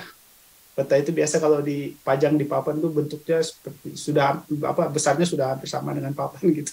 Tapi kalau kita menggunakan Google Earth ya gitu, di detik itu, di menit itu bisa terbuka dan persis ya gambar asli ya gitu teman-teman. Nah, ini platform yang kita bisa gunakan dalam proses pembelajaran. Apalagi dalam asesmen gitu, penilaian. Wah, ini sangat luar biasa. Kita gunakan Google Form gitu. Biasanya salah satu kebingungan atau ya keluh kesah guru adalah ketika mereka ingin menganalisis hasil belajar siswa gitu. Sebenarnya di Google Form per butir soal udah bisa dianalisis Bapak Ibu ya. Di jawaban nomor 1 berapa orang yang mendapatkan yang benar, di jawaban nomor 2 yang berapa orang yang benar gitu. Sebenarnya Google Form itu udah menyediakan statistiknya gitu. Sehingga guru tidak perlu lagi satu persatu mencentang gitu, memeriksa jawaban siswa. Secara otomatis itu udah diisi gitu oleh Google Form. Begitu juga penggunaan platform Quizizz. Anak-anak mengisi soal dengan cara bermain gitu, dengan Quizizz, dengan Kahoot dan seterusnya. Kemudian ada Padlet, ada Mentimeter ya, yang digunakan untuk memberikan respon bagaimana proses pembelajaran pada hari itu berlangsung gitu. Sehingga guru bisa memberikan umpan balik gitu. Nah, teman-teman sekalian, ini tantangan dalam pemanfaatan teknologi yang perlu saya sampaikan. Yang pertama adalah keterbatasan skill gitu. Nah, itu kita rasakan. Teman-teman guru masih terbatas dalam memanfaatkan platform yang misalkan saya sudah sampaikan gitu. Tapi apakah dengan keterbatasan keterampilan penggunaan platform teknologi itu menjadi kendala? Tentu tidak gitu. Maka salah satu hal yang harus kita lakukan adalah berinisiatif untuk mempelajari. Berikut yang kedua adalah pemahaman tentang peran teknologi. Ini juga masih perlu dipahamkan. Makanya melalui kesempatan ini teman-teman mahasiswa pemahaman bagaimana penggunaan teknologi yang benar. Yang ketiga, kurangnya inisiatif dalam meningkatkan kompetensi. Padahal di platform Merdeka Mengajar itu udah banyak kompetensi-kompetensi dalam proses pembelajaran yang bisa dipelajari oleh guru gitu Bapak Ibu. Ada juga guru-guru yang memasuki usia purna tugas gitu ya, selalu beralasan bahwa ya udah gitu ya lah yang masih muda ya belajar teknologi seperti itu gitu. Berikutnya adalah ini paling penting, ketersediaan sarana dan prasarana, tapi dengan hal itu tidak harus menutup diri bahwa kita tidak menggunakan teknologi. Terakhir dari saya Bapak Ibu, apapun kecanggihan teknologi yang diciptakan manusia, guru tidak akan pernah tergantikan perannya itu. Teknologi sulit membentuk rasa empati, peduli, toleransi, dan sikap moral lainnya. Yang boleh menguatkan itu adalah gurunya di dalam kelas. Teknologi hanyalah pendukung, support system, dan media dalam mencapai tujuan pembelajaran dan membentuk karakter. Itu dari saya, terima kasih, nanti kita lanjutkan dengan diskusi. Demikian, Assalamualaikum warahmatullahi wabarakatuh. Waalaikumsalam warahmatullahi wabarakatuh. Wow, terima kasih Pak Zefrin. Yang terakhir juga kata-katanya sangat luar biasa buat memacu semangat para calon guru dan juga untuk guru juga ini. Terima kasih ya Bu Dian Martawi Jayanti bersama dengan Pak Zefrin. Memang betul sekali kaitannya tadi yang disampaikan oleh Bu Dian mengenai kebiasaan positif. Ya, kebiasaan positif melalui budaya positif ya. Ya, budaya atau kebiasaan positif jelas itu berpengaruh dalam pendidikan, apalagi kalau di sekolah. Tiap hari bahkan anak-anak itu juga lebih menghabiskan waktunya kan di sekolah. Seperti itu. Dan teman-teman, seluruh teman-teman peserta kuliah umum, silahkan jika ada yang mau bertanya, dan juga ini kita memasuki sesi diskusi, nanti teman-teman bisa menyebutkan nama, kemudian pertanyaannya untuk siapa, apakah untuk Ibu Dian Martawi Jayanti, atau untuk Bapak Zefrin, atau untuk kedua-duanya juga boleh. Seperti itu, monggo. Ada yang mau bertanya?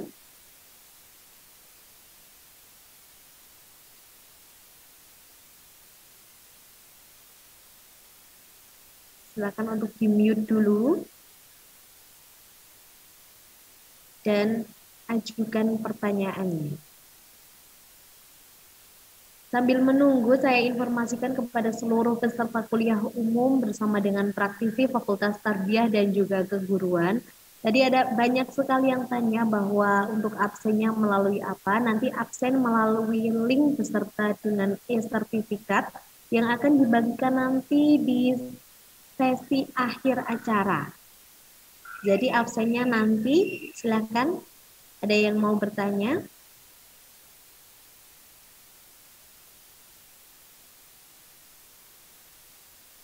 Ya, atau misal malu atau bagaimana, ini bisa diketik lewat chat juga bisa.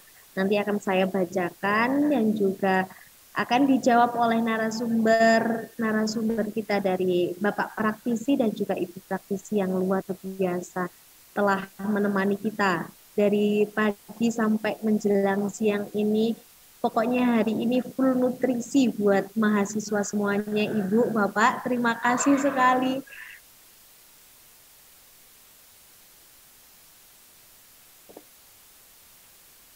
Bagaimana? Ada yang mau bertanya, bisa silahkan ajukan pertanyaan lewat chat atau bisa langsung bertanya. Silahkan di-mute dulu speakernya.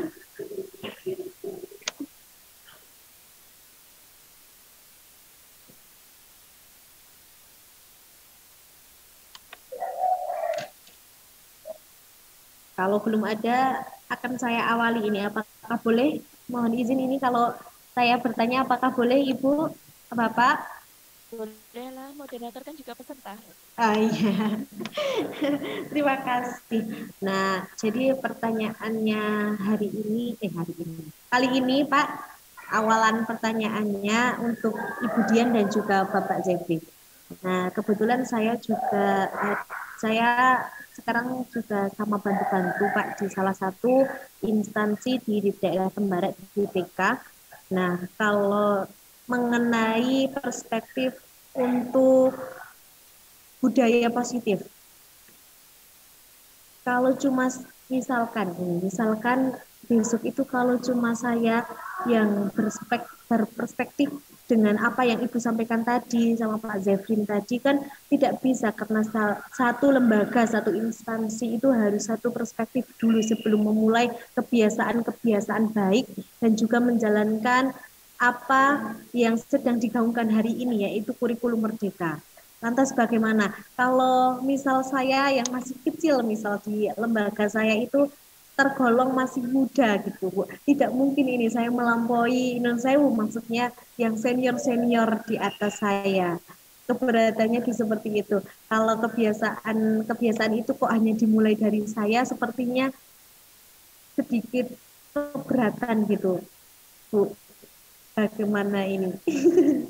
Terima kasih mungkin itu. Kita duet saja ya Pak Jeffrey ya. Ya, silakan Bu Dian. Silakan. Iya. Oke. Terima kasih. Tadi Mbak siapa ya namanya ya? Mbak Muiz, Mbak moderator lah pokoknya. Ya Mbak Mbak Iza, moderator. Mbak Iza. Mbak Iza, terima kasih Mbak buat pertanyaannya Mbak. Jadi untuk mengawali budaya positif itu memang paling bagus ya dari diri sendiri Mbak. Kita nggak perlulah apa namanya berpikiran nanti teman saya bagaimana, nanti kepala sekolah saya bagaimana. Nggak usah. Kalau memang panjenengan ingin melaksanakan itu ya sudah dilaksanakan saja. Misalnya kita seorang guru ya, kapasitas kita kan mungkin memang tidak sama seperti teman-teman yang sudah punya kewenangan lebih di sekolah itu. Tapi kita kan di dalam kelas pemimpinnya kita. Jadi guru kelas itu ya presiden di kelas itu. Panjenengan punya kewenangan sebagai manajer di situ. Jadi silahkan budaya-budaya positif itu, keyakinan kelas itu diterapkan di kelas panjenengan dulu.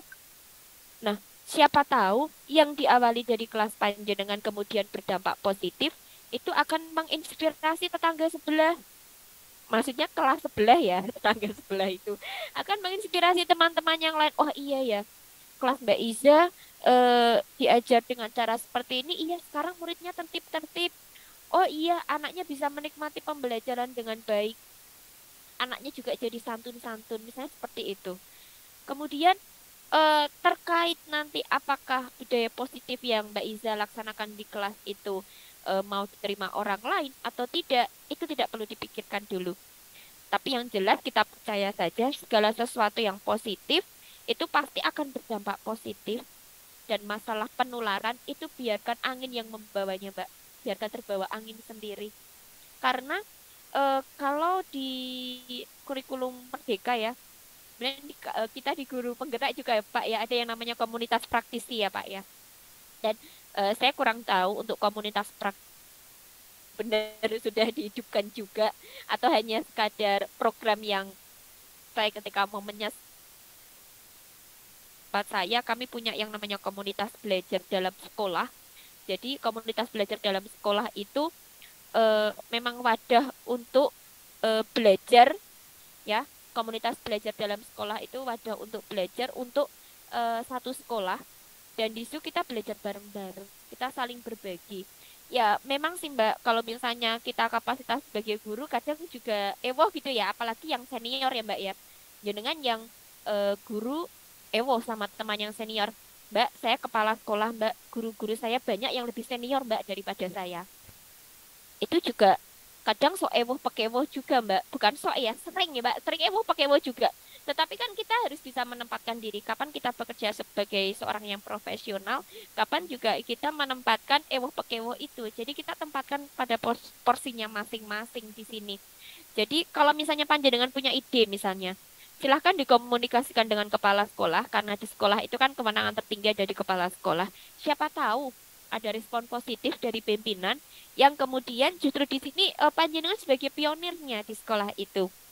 Misalnya dalam hal pembelajaran atau kalau kita hubungkan dengan tadi yang disampaikan Pak Zefrin, oh misalnya peningkatan teknologi informasi di sekolah panjenengan, misalnya menghidupkan LMS atau penggunaan media-media.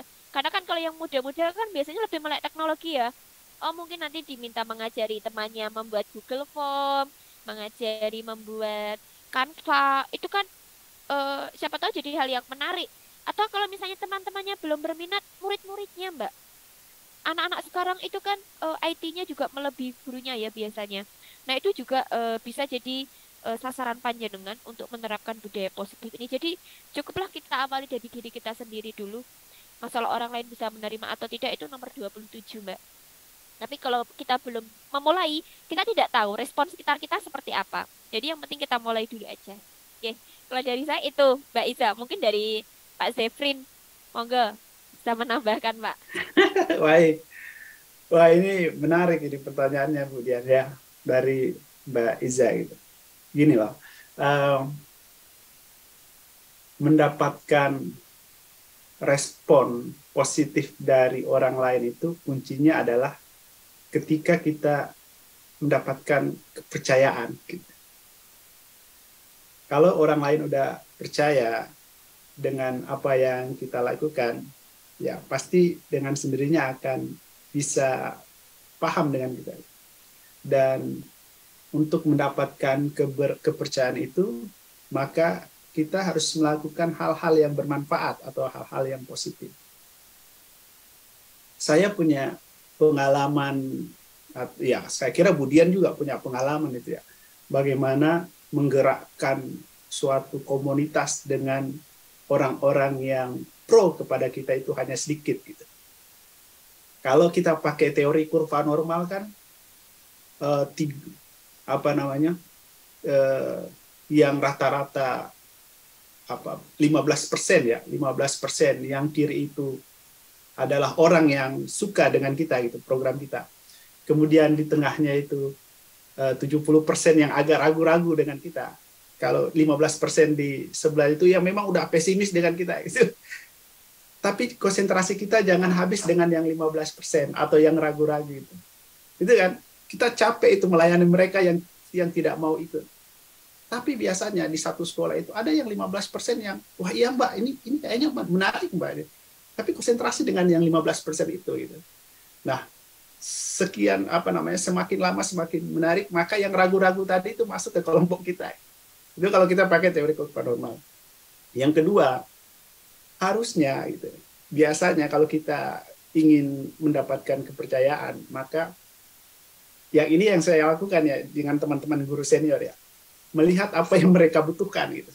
Ada hal yang kecil tapi bermanfaat untuk mereka. Misalkan gini Mbak Iza. Teman-teman guru senior tuh biasanya kalau yang yang masih agak ini dengan teknologi ya, masih kurang familiar dengan teknologi, menjumlahkan nilai ulangan harian atau nilai PTS biasa atur Mbak Iza. Ketik gitu. 60 tambah 75 tambah 85 gitu. Saya pernah begitu melihat. Terus coba bikinkan rumus gitu ya, pakai average di Excel ya. Itu aja itu. Kemudian bikinkan rumus, kemudian bantu mereka bagaimana cara cepat untuk menjumlah, membagi, mencari rata-rata dan seterusnya. Wah, itu mereka sangat senang sekali gitu. Jadi nggak capek-capek lagi menjumlahkan itu. Padahal hal kecil itu aja gitu. Terus mereka tertarik, wah Pak Jeffrey ternyata ada cara cepat ya. Ada cara cepat ya untuk mendapatkan nilai rata-rata ya gitu. Ada cara cepat ya untuk menjumlahkan ya. Jadi kita tidak perlu lagi nilai A tambah nilai B bagi 2 dan seterusnya. Tapi hal-hal kecil itu kemudian bermanfaat bagi mereka respon dengan kita. Jadi setiap ada pekerjaan, ada hal-hal yang terkait dengan peningkatan kompetensi gitu, mereka bisa memberikan respon positif. Itu sih dari saya. Mudah-mudahan ada masalah-masalah seperti itu jangan dijadikan sebagai kendala untuk kita bisa berekspresi dan bereksplorasi gitu, atau meningkatkan kreativitas, tapi itu dijadikan sebagai pemantik untuk kita bisa berkarya di sekolah ya, maupun untuk meningkatkan kualitas pembelajaran kita. Itu sih dari saya. Oke Bapak, terima kasih, sama Ibu juga terima kasih atas jawaban pertanyaannya. Cuma bisa angguk-angguk, oh iya bener ya gitu Bu. Oke Pak, jadi ini ada 2 penanya terakhir juga buat Budian dan juga Pak Zefrin.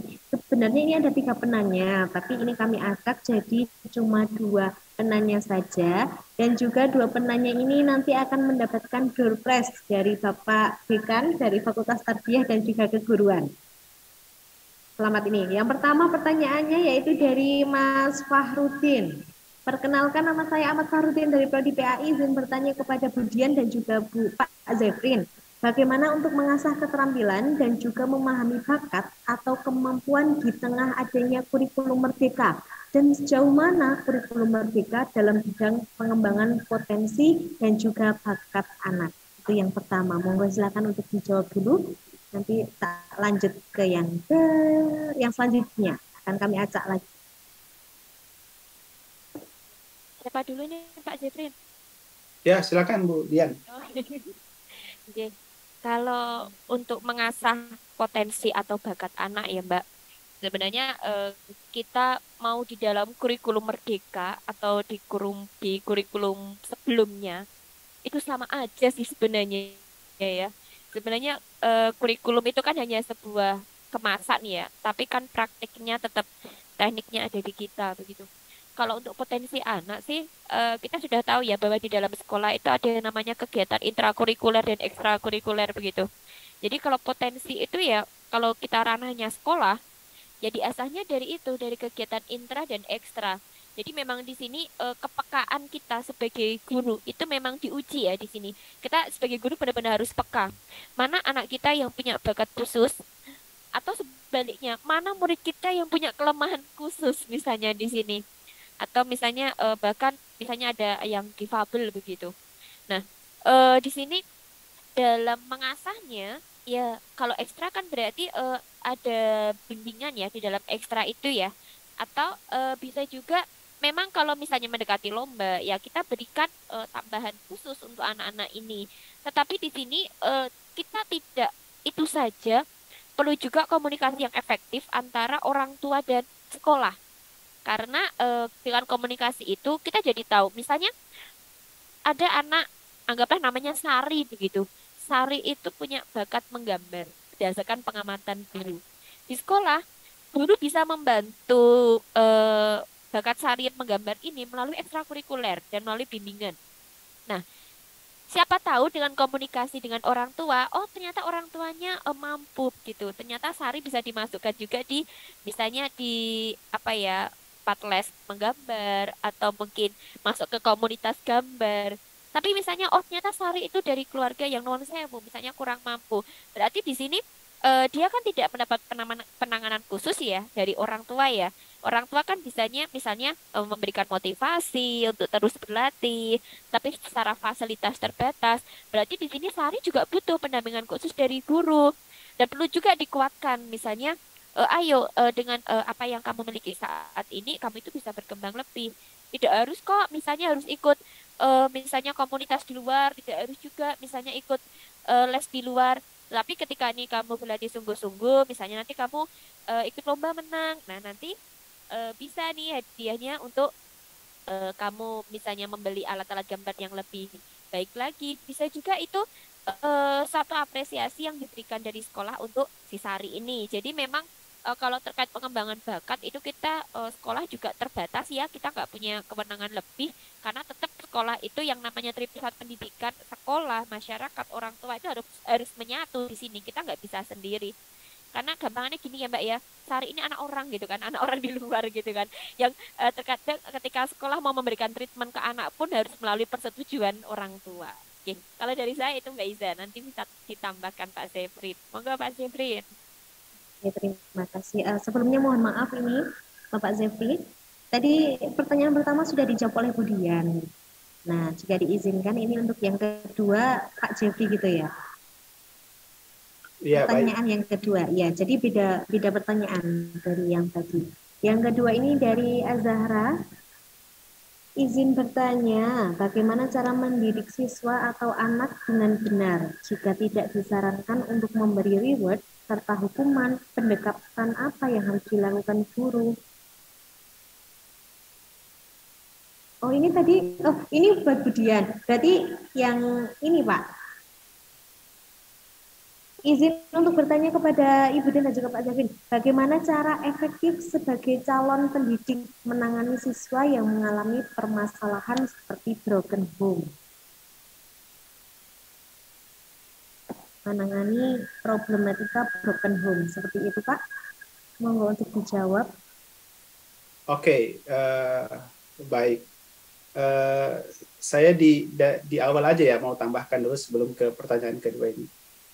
Memang untuk apa namanya, untuk minat dan bakat siswa itu harus terakomodir ya dalam program-program sekolah. Maka di dalam kurikulum Merdeka itu kita selalu diminta untuk menganalisis kebutuhan di awal gitu ya, Budian. Apalagi melakukan asesmen ya, asesmen kebutuhan gitu, atau asesmen diagnostik, melihat gaya belajar, melihat minat dan bakat mereka apa gitu. Saya kemarin dengan Pak Dekan ini sempat ke SD Muhammadiyah Sapen dan begitu kaget mendengar ada 39 jenis kegiatan ekstrakurikuler di sekolah. Jadi di sekolah SD ada 39 jenis kegiatan eskul Bapak Ibu. Dan ya kita juga pas dengar jumlah siswanya nggak kaget ya. Jadi di sekolah dasar itu ada 900 sekian siswanya gitu. Jadi ya wajarlah ada 39 jenis ada 36 jenis kegiatan ekstra. Nah, kegiatan ekstrakurikuler minat dan bakat siswa, benar kata Budian, itu memang seharusnya itu dilatih ya, diberi penguatan melalui kegiatan-kegiatan ekstrakurikuler. Nah, salah satunya adalah dengan dengan program kelas inspirasi biasanya. Jadi kelas inspirasi itu mengundang beberapa pegiat seni ya, kemudian mengundang beberapa tokoh yang kita sesuaikan dengan minat dan bakat anak-anak gitu. Jadi misalkan kalau dia senang melukis, nanti kita ajak gitu ya, atau kita undang teman-teman seniman para pelukis itu bisa gabung menjadi di kelas inspirasi di sekolah. Jadi melalui program sekolah itu bisa dilatih ya, dikembangkan. Kemudian untuk pertanyaan terkait dengan bagaimana cara yang efektif sebagai calon pendidik menangani siswa yang mengalami permasalahan broken home. Nah, ini fenomena banyak terjadi Bapak Ibu ya. Karena kata Ki Hajar itu kan, Ki Hajar Dewantara, Bapak Pendidikan Indonesia, sebenarnya untuk kesuksesan pendidikan itu tidak tergantung hanya pada proses pembelajaran di sekolah ya, apalagi ini terkait dengan permasalahan di rumah ya. Maka ada tiga komponen yang sangat berkaitan erat dengan kesuksesan pendidikan yang disebut dengan tripusat pendidikan itu menurut Ki Hajar. Yang pertama adalah lingkungan keluarga, karena di sana anak mengalami pembentukan karakter di awal ya. Kemudian ada sekolah dan ada masyarakat. Maka tiga pusat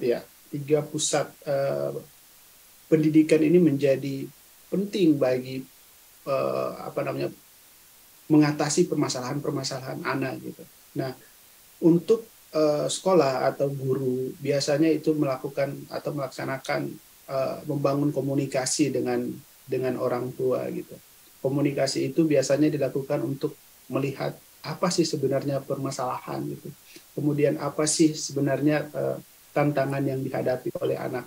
Nah, Bapak Ibu sekalian, itu kalau dalam proses pembelajaran itu kita bisa kenal itu. Kita bisa melihat mana anak-anak yang kurang aktif atau kurang interaktif dalam kelas, maka kita bisa memetakan itu apakah dia punya permasalahan eksternal gitu di rumah atau permasalahan internal gitu dengan dirinya sendiri, sehingga pendekatan adalah pendekatan komunikatif dengan para orang tua gitu.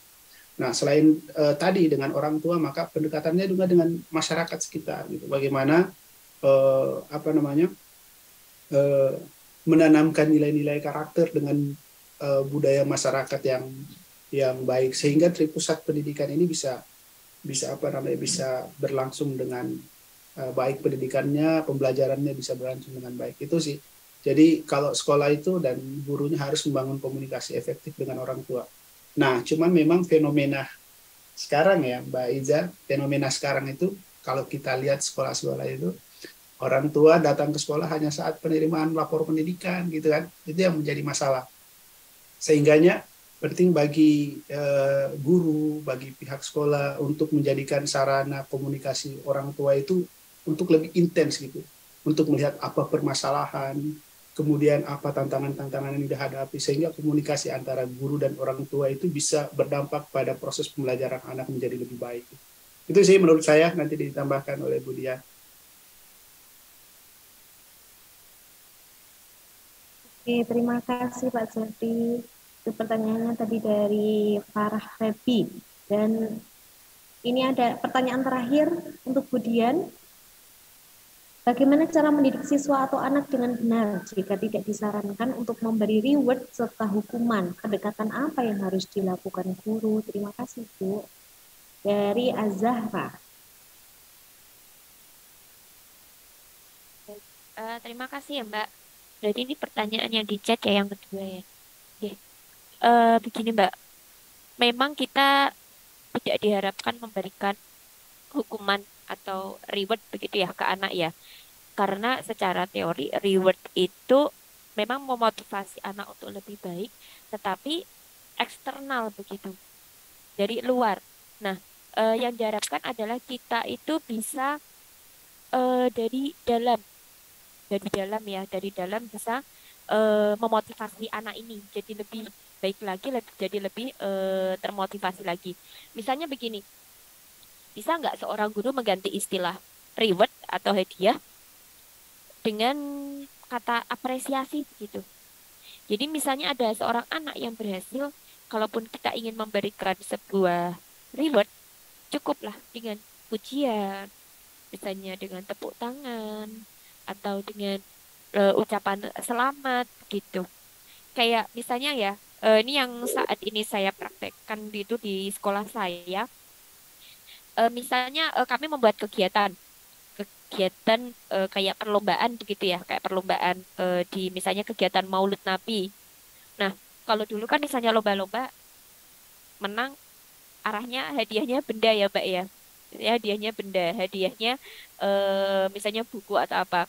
Sekarang sebenarnya eh, kita bentuknya kertas kayak piagam itu loh, Mbak, kayak apresiasi anak dengan bahasa dengan misalnya kemampuan membaca apa terbaik, ini terbaik kayak gitu.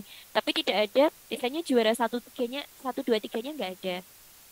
Jadi lebih ke misalnya penghargaan dalam bentuk kertas atau bisa juga misalnya kelas, kalau yang sudah dipraktikkan guru kelas misalnya eh, anak paling disiplin di bulan ini, anak paling ramah di bulan ini. Jadi bukan masalah anak yang paling pintar matematika di bulan ini, anak dengan nilai ulangan terbaik di bulan ini, enggak. Tetapi yang kita kasih penghargaan di sini adalah lebih ke ranah sikapnya, ke karakternya. Jadi agar anak itu termotivasi untuk memiliki karakter yang lebih baik. Misalnya kedisiplinan ya. Oh, dilihat dari apa? Misalnya kerajinan anak dalam mengerjakan tugas ya, atau kerapiannya misalnya. Jadi yang dilihat bukan skornya, bukan skor matematikanya enggak, tetapi kerajinan dia, kedisiplinan dia dalam mengumpulkan tugas. Misalnya di situ. Misalnya ada lagi anak paling ramah di bulan September misalnya, anak teramah di bulan September. Itu kenapa ada apresiasi untuk anak paling ramah agar anak-anak yang masih suka marah dengan temannya, anak-anak yang masih suka menghardik temannya, itu akan termotivasi untuk aku besok mau dapat apresiasi itu dari bu guru ya. Tapi berarti sekarang aku harus mengurangi marah, aku harus mengurangi suka ngejek teman begitu. Jadi dalam bentuk bukan suatu hadiah tapi apresiasi, dan itu bukan kerana kognitif tapi kerana afektif dari si anak gitu. Kalau yang kami lakukan saya seperti itu Mbak, tadi ya Mbak nanya. Jadi, itu saja, mungkin kalau ada tambahan dari tempatnya Pak Zefri juga boleh jika ingin ditambahkan, monggo Bapak. Iya, saya boleh tambahkan ya Mbak Iza ya, terkait dengan reward dan punishment. Memang itu udah mulai kita kurangi ya Mbak Dian, karena betul yang disampaikan Mbak Dian tadi, gitu, punya karakteristik tertentu, minat dan bakat mereka masing-masing. Mereka juara dengan bakat mereka masing-masing gitu. Ya. Kemudian kenapa punishment itu udah mulai dihilangkan ya, maka tidak ada lagi, kalau kita lihat di teman-teman di sekolah penggerak itu, tidak ada lagi sanksi gitu ya.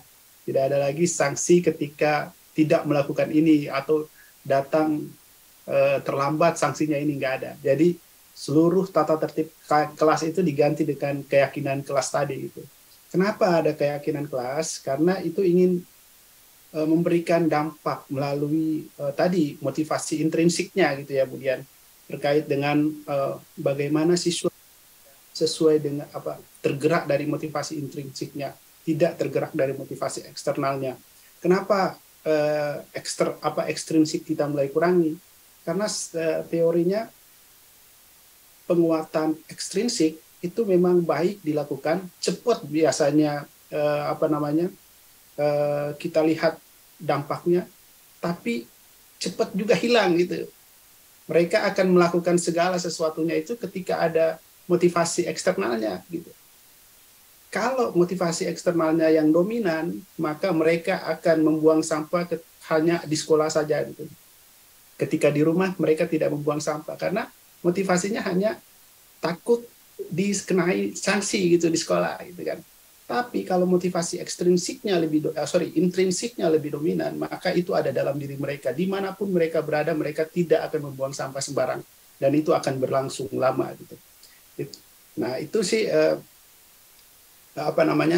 penjelasan dari saya terkait mengapa reward dan punishment itu mulai dikurangi untuk proses pembelajaran di kurikulum mereka. Begitu juga tadi ya, sanksi-sanksi itu diganti dengan nilai-nilai kebajikan. Jadi ketika Anda membuang sampah sembarangan, maka dampaknya apa? Gitu. Ketika Anda datang terlambat ke sekolah, maka dampaknya apa? Semua diganti dengan nilai-nilai kebajikan tadi. Itu Mbak Iza, terima kasih. Oke Bapak, terima kasih. Dan juga tidak lupa kami ucapkan terima kasih sekali sudah menemani pagi sampai siang yang bernutrisi ini bersama dengan Ibu Dian Marta Wijayanti dan juga dengan Bapak Zevin. Dan kami sampaikan juga selamat kepada yang pertama Ahmad Fahrudin, Samalir Azahra, serta Mbak Farah Febi. Selamat ini untuk penanya-penanyanya dapat door prize dari Bapak Dekan Fakultas Tarbiyah dan juga Keguruan. Nanti bisa dihubungi operator atau bisa langsung hubungi operator aja. Apa hubungi? Oh ya, bisa langsung dihubungi operator nanti ya. Selamat, dan sambil nanti linknya untuk dibagikan, link absen dibagikan. Sekali lagi kami mohon maaf yang sebesar-besarnya dan juga terima kasih kepada Ibu Dian Marta Wijayanti dan juga Pak Zevin. Sedikit saya menyampaikan simpulan yang saya tangkap tadi, sedikit kalau nanti salah boleh diluruskan ya Bu, Pak. Bahwa kebiasaan itu, penciptaan kebiasaan itu tidak secara spontan. Kebiasaan itu bisa diciptakan dari diri sendiri. Tidak usah ada kata-kata seperti insecure, nggak enak hati, atau rikuh, ibarat kata bahasa Jawanya rikuh seperti itu, tidak usah. Tetapi kebiasaan baik itu harus dimulai dari diri sendiri. Barangkali kalau diri sendiri sudah, nanti sekitar lingkungan kita ini bisa meniru kita seperti itu. Tadi dari Bu Dian, kemudian dari Pak Zefri, sampai kapanpun teknologi itu tidak akan bisa guru itu tidak akan bisa digantikan oleh teknologi. Teknologi itu hanya menemani dan juga buat pelengkap saja, tidak bisa menggantikan jasanya seorang guru. Dan terakhir, sambil nanti linknya di-share, link absennya. Oh ya, sudah di-share, silahkan kepada seluruh peserta untuk bisa mengisi linknya. Terakhir, kutipan yang sudah familiar sekali di telinga kita, ing ngarsa sung pulodo, ing madya mangun karsa tutwuri handayani. Yakni di depan seorang pendidik harus memberi teladan atau contoh tindakan yang baik, di tengah atau di antara murid, guru harus menciptakan prakarsa atau ide. Dari belakang, seorang guru harus memberikan dorongan dan juga arahan. Sekian sebentar untuk bisa on cam dulu. kita mau difoto untuk sebagai bahan dokumentasi.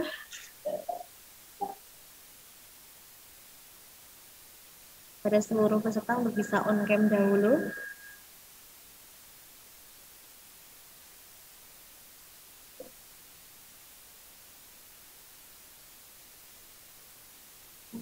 Oke, apakah ada tambahan Bapak Dekan? Sudah, oke. Mungkin sekian yang dapat kami sampaikan. Ada kata yang kurang berkenan di hati dan juga selama pagi sampai siang hari ini mohon maaf bila mana saya menemani teman-teman di Zoom meeting kali ini banyak hal-hal yang tidak berkenan di hati. Wallahul muwaffiq ila aqwamit thoriq. Wassalamualaikum warahmatullahi wabarakatuh. Waalaikumsalam warahmatullahi wabarakatuh. Terima kasih Bapak Ibu. Bang Yefrin, terima kasih. Budian, makasih ya. Sampai ketemu. Terima kasih Pak Dekan. Ya, sama-sama. Bang Jati, Izin Mas live ya. Ya, monggo-monggo. Ya.